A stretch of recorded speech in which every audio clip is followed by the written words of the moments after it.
For example మనం ఎవరైతే scientist కానీ ఫిజిషియన్స్ కానీ వాళ్ళకు more of logical thinkings or facts లేదంటే మన మ్యాథ్స్ అండ్ సైన్స్లో లోకలైజేషన్ అవన్నీ ఎడమవైపు బ్రెయిన్లో ఉంటాయి అన్నమాట. వేరేజ్ ఎవరైతే ఆర్ట్స్ తీసుకొని ఫర్ ఎగ్జాంపుల్ మ్యూజిషియన్స్ ఉంటారు లేదంటే who are more of creativity, more of creative story telling, more of fiction writing ఇవన్నీ ఉన్న వాళ్ళందరూ కుడివైపు బ్రెయిన్ యాక్టివ్ ఉంటుంది అనమాట. సో మన శరీరానికి డైట్ ఎక్సర్సైజ్ ఎలా అవసరమో మన బ్రెయిన్కి కూడా కొన్ని రకాల ఏరోబిక్స్ అంటే బ్రెయిన్ ఏరోబిక్స్ డైట్ అవసరం పడుతుంది. అసలు మన బ్రెయిన్ చూసుకుంటే చూసారా ఎలా ఉందో? ఈ బ్రెయిన్ 2 భాగాలుగా డివైడ్ అయి ఉంది. సో ఇది ఎందుకు ఇలా ఉంటుంది? వీటన్నిటి గురించి senior neuro surgeon doctor Venugopal గారిని అడిగి తెలుసుకుందాం. ఫైన్. ఇప్పుడు బ్రెయిన్ చాలా ముఖ్యమైనది అనమాట మన శరీరంలో. ఇది చిన్నప్పుడు ఆల్మోస్ట్ మన తల్లి గర్భంలో ఉన్నప్పుడు ఒక నెల అంటే ఫస్ట్ ఫామ్ అయ్యేది ఇదే. అది ఫస్ట్ 1 to 2 months 3 months లోపల రూపాంతరం చెంది ఫుల్గా బ్రెయిన్ అవుతుంది. దాని తర్వాత ఇది సైజ్ గ్రో అయ్యి పేషెంట్కి గ్రాడ్యువల్గా అన్ని సిగ్నల్స్ ఇస్తుంటుంది. ఇక్కడ ముఖ్యంగా మనం చూసుకోవాల్సింది ఏంటంటే ఈ ముఖ్యమైన పార్ట్ లైక్ మనకు చిప్ లాంటిది. సో ఇది పని చేస్తేనే మిగతా శరీరం అన్ని బాగా పనిచేస్తుంది. సో దీనివల్ల మనం చూసుకోవాల్సింది ఏంటంటే ఇది right side brain left side brain కింద డిఫరెన్షియేట్ చేస్తుంది. ఈ కుడివైపు బ్రెయిన్ ఎడమవైపు బ్రెయిన్కి డిఫరెన్స్ ఏంటంటే మనము కుడివైపు బ్రెయిన్ మనము ఎడమ సైడ్ ఆఫ్ ద బాడీని కంట్రోల్ చేస్తుంది, left side of the brain ఎడమవైపు లైక్ కుడివైపు బాడీని కంట్రోల్ చేస్తుంది. సో ఇంకోటి ఏంటంటే మనకు ముందే అంటే బ్రెయిన్ లోపల 4 parts ఉంటాయి. ఫ్రాంటల్, టెంపరల్, పెరాటల్, ఆక్సిపిటల్ 4 భాగాలు, ఇటు 4 భాగాలు, మధ్యలో ఇంకోటి వెనక పార్ట్లో చిన్న పార్ట్ ఉంటుంది అనమాట. ఈ ముఖ్యంగా ఇలా డివైడ్ చేయడం వల్ల ముఖ్యంగా రీజన్స్ ఏంటంటే మన బ్రెయిన్స్ హ్యూమన్స్కి ఈ పార్ట్ ఆఫ్ ఫ్రాంటల్ లోబ్ అనేది చాలా ఎక్కువ ఉంటుంది అనమాట.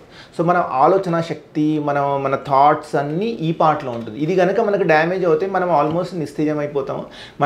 మన శరీరం లోపల మనం కొత్త ఆలోచనలు రావు. ఎక్కడ ఉన్న వాళ్ళు అలానే అంటే అలా స్తబ్దుగా ఉండిపోతారు.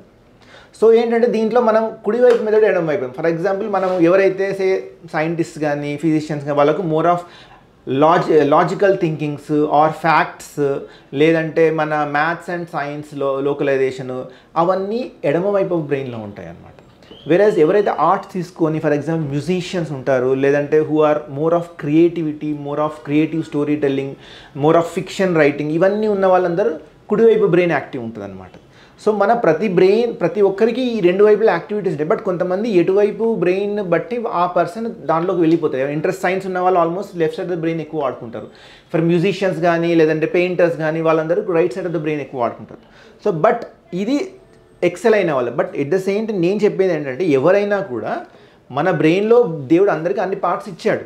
బట్ ఫర్ ఎగ్జాంపుల్ మా ఇంట్లో 10 రూమ్లు ఉన్నాయనుకోండి, 10 రూమ్లు వాడుకోకపోతే మనకి నష్టం కదా. సో అలానే మన బ్రెయిన్లో అన్ని పార్ట్స్ ఉన్నాయి. సో మనిషి కూడా అన్ని రకాల వాటి మీద చేసి అన్ని రకాలు కూడా ఫర్ ఎగ్జాంపుల్ నేను చదువుకుంటాను science, but at the same time ఏమైనా మ్యూజికల్ యాక్టివిటీలో ఏదైనా ఒక ఫ్లూటో లేదా ఎనీ కైండ్ ఆఫ్ ఇన్స్ట్రుమెంట్ నేర్చుకుంటే ఏంటంటే ఇటు పార్ట్ ఆఫ్ ద బ్రెయిన్ కూడా మనం వాడుకోవడం జరుగుతుంది. సో దానివల్ల ఓవరాల్గా మీ బ్రెయిన్ మొత్తం యాక్టివ్గా ఉంటుంది. సో దీనివల్ల ఫ్యూచర్లో మనకు ఆల్జైమర్ జబ్బులు రావడం కానీ ఇట్లా వేరే మెమరీ డిస్టర్బెన్స్ రావడం కానీ చాలా తగ్గుతుంది. మనం ఉన్న బ్రెయిన్ని మనం శరీరం any part use it or lose it మనం వాడుకుంటేనే దానికి ఉపయోగం. వాడనంత వరకు అది ఉన్నా ఒకటి మనకు లేకపోయినా ఒకటి. సో ఆ రకంగా చూసుకుంటే మనము మన బ్రెయిన్ మొత్తం ఉన్న కెపాసిటీ అంతా వాడుకోలేదు. చాలామంది హోల్ కెపాసిటీని వాడుకోలేరు. బట్ మనం ప్రయత్నిస్తే ఆల్మోస్ట్ మన బ్రెయిన్ని మనం దాని సిగ్నిఫికెంట్గా యూజ్ చేసుకుంటే మనకు చాలా ఉపయోగపడుతుంది. దానిలో ముఖ్యంగా దీని బ్రెయిన్ మనం ఉపయోగించుకోవాలని చూసుకోవాల్సింది ఏంటంటే చిన్నప్పటి నుంచి చిన్నపిల్లల మన గ్రోయింగ్ టైంలో మనకు దీనికి ఒక లేయర్ ఆఫ్ కోలిన్ అని డిహెచ్ఏ అని కొన్ని వీటికి రిక్వైర్మెంట్స్ అని ఉంటాయి. సో చిన్న పిల్లవాడి నుంచే వాళ్ళ గ్రోయింగ్ టైం నుంచే మనం జాగ్రత్తగా వాళ్ళకి సరి అయిన ఫుడ్ వాళ్ళకి సరి అయిన కొన్ని అంటే బ్రెయిన్ యాక్టివిటీ పెంచడానికి చూపిస్తే చిన్నపిల్లల్లో చాలా ఫాస్ట్గా వీళ్ళ ఆల్మోస్ట్ 5 yearsలోనే మనకు బ్రెయిన్ సైజ్ సిగ్నిఫికెంట్గా 90% గ్రోత్ అవుతుంది. సో మిగతా కొన్ని రోజుల వరకు 5 to 10% గ్రోత్ ఉంటుంది. సో ఫస్ట్ 5 years అనేది చాలా ముఖ్యం. ఈ ఫస్ట్ 5 yearsలో చిన్నపిల్లల్లో మంచి ఫుడ్ ఇచ్చి మంచి నరిష్మెంట్ ఇచ్చి వాళ్ళకి రకరకాలమైన కొత్త ట్రైనింగ్ ఇచ్చేస్తే వాళ్ళు చాలా ఫ్యూచర్లో చాలా యాక్టివ్గా అవుతారు. సో అది మనం చాలా చూసుకోవాల్సిన చాలా ముఖ్యమైన విషయం. సో దానికి సంబంధించి చిన్నపిల్లల్లో ముఖ్యంగా ఫర్ ఎగ్జాంపుల్ మాల్ నరిష్మెంట్ అంటాం, అవి కాకుండా చూసుకోవాలి. జంక్ ఫుడ్స్ అవాయిడ్ చేయాలి. లాట్ ఆఫ్ ఆయిలీ ఫుడ్స్, లేదంటే బయట దొరికే ఇప్పుడు డాల్డా కానీ ఇవన్నీ వేసిన ఫుడ్స్, హై షుగరీ ఫుడ్స్, ఇవన్నీ అవాయిడ్ చేయడం చాలా చాలా ముఖ్యం. సో దీనివల్ల మన రక్తనాళాలు, బ్రెయిన్ రక్తనాళాలు డ్యామేజ్ అయ్యి ఫ్యూచర్లో చాలా ప్రాబ్లమ్స్ వస్తాయి. అంతేందుకు ఇప్పుడు చాలామందికి జరుగుతున్న sugar, diabetes, cholesterol, then hypertension, వీటి వల్ల బ్రెయిన్కి వచ్చే రక్తనాళాల నుంచి సన్నగా అయిపోయి బ్రెయిన్కి సరి అయిన రక్తం అనేది రాకపోవడం జరుగుతుంది. సో దీనివల్ల ఏమవుతుంది, మనకు స్ట్రోక్ అనేది వస్తుంది. స్ట్రోక్ రావడం వల్ల బ్రెయిన్ లోపల కెపాసిటీ తగ్గిపోయి పేషెంట్కి మెమరీ డిస్టర్బెన్సెస్ రావడము, మర్చిపోవడము, కాలు చేయి పెరాలసిస్ రావడం, ఇవన్నీ జరుగుతాయి.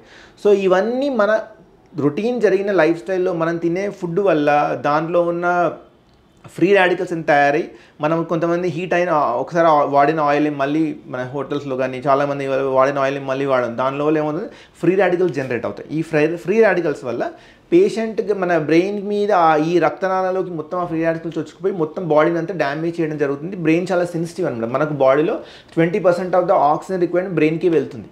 సో అంత ముఖ్యమైన దాన్ని, అంత రిక్వైర్మెంట్ ఉన్న దాన్ని ఆల్మోస్ట్ ఈ బ్లడ్లో మనం చేసిన ప్రాబ్లమ్స్ వల్ల బ్రెయిన్ అంతా డ్యామేజ్ అయ్యి ఫ్యూచర్లో పేషెంట్ క్వాలిటీ ఆఫ్ లైఫ్ తగ్గిపోతుంది.